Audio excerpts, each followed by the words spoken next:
Okay, welcome pre-cal to our very last section of our very last chapter of pre-cal. Okay, let's do it. Derivatives. So it's all led up to this idea of what a derivative is. And you should know that they give a little introduction here, but it's touch point. That derivatives are nothing special, they're nothing crazy. Derivatives come from this idea that Leibniz and a lot of different mathematicians figured this all out at once.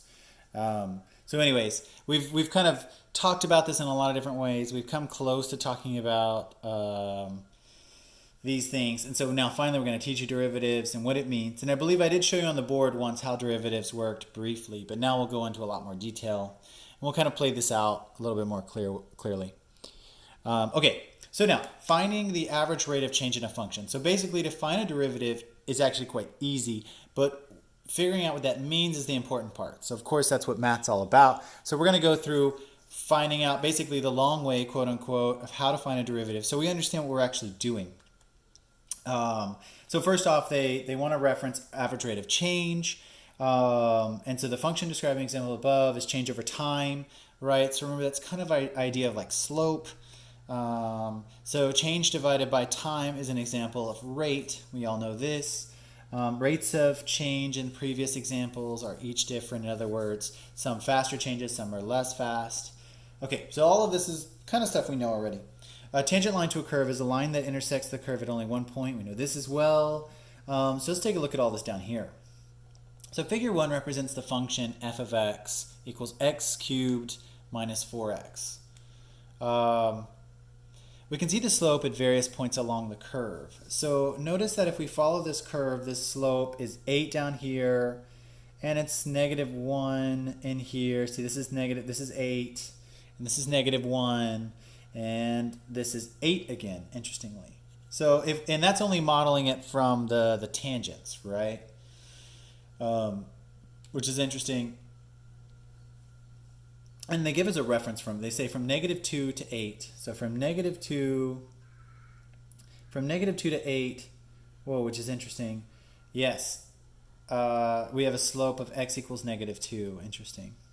And then from a slope at x equals negative 1, 1 to 1. Yep, here we go. From negative 1 to 1, we get a slope of negative 1, right, which makes sense. And finally a slope at x equals 2 of 8 again. Okay, so we get that. So at negative 2, we get a slope of 8. Okay, so not too bad. They're just calling out these things. So now it says, let's imagine a point on the curve of the function, a function f at x equals a as shown in figure 2. The coordinates of the point are a and f of a. So that's kind of like our input and our output. Connect this point with the second point on the curve a little to the right, blah, blah, blah. Let's keep going. The coordinates in the second point are a plus h and f of a plus h. So all it means is the new input plus some distance to the right and the new output as a result of that change. Okay, so it looks like this. So all we're doing is we're saying, check out there's our input a, our output f of a. And they add some h, which means some distance, right? And then they say, fine, our x value would be a plus x, and our output would be f of a plus x. Cool, interesting. You can kind of see what's coming next. So you can see that we have two inputs, right there. All right, two outputs, which is really great because we're creating points, right? Like x1, y1, x2, y2. And we're going to find that, we're going to find the slope of this change, right? So the change in y and the change of x. Now notice the inputs are what? So a and a plus h. Cool. And the y's are f of a, right? So f of a would be kind of down here, f of a and f of a plus h. There we go. So now we just plug that into the equation for a slope.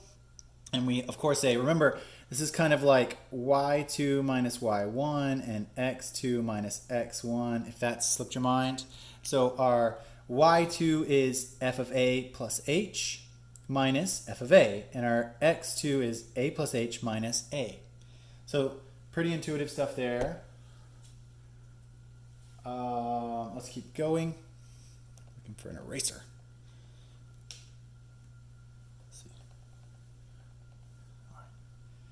So now we just solve that out really fast, and it looks like down here you can actually simplify this even easier, and you get some f of a plus h, which is an output minus f of a divided by h. These a's cancel, which is super convenient.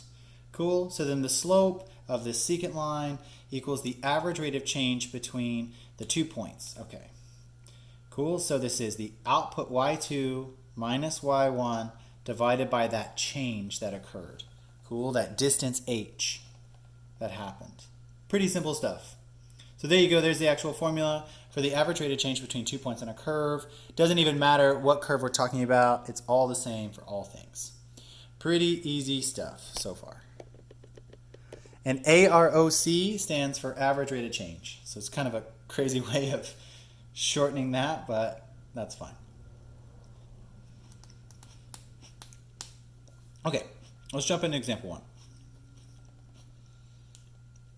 Average rate of change for connecting 2 points, 2, -6, -1, and 5. Okay. So we basically know this already. We know our x1 and y1 are x2, y2. So we just plug these values in.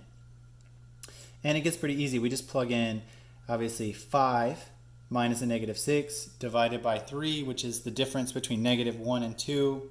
Cool. We plug that in, and we're just getting average rate of change here, which is -11 thirds.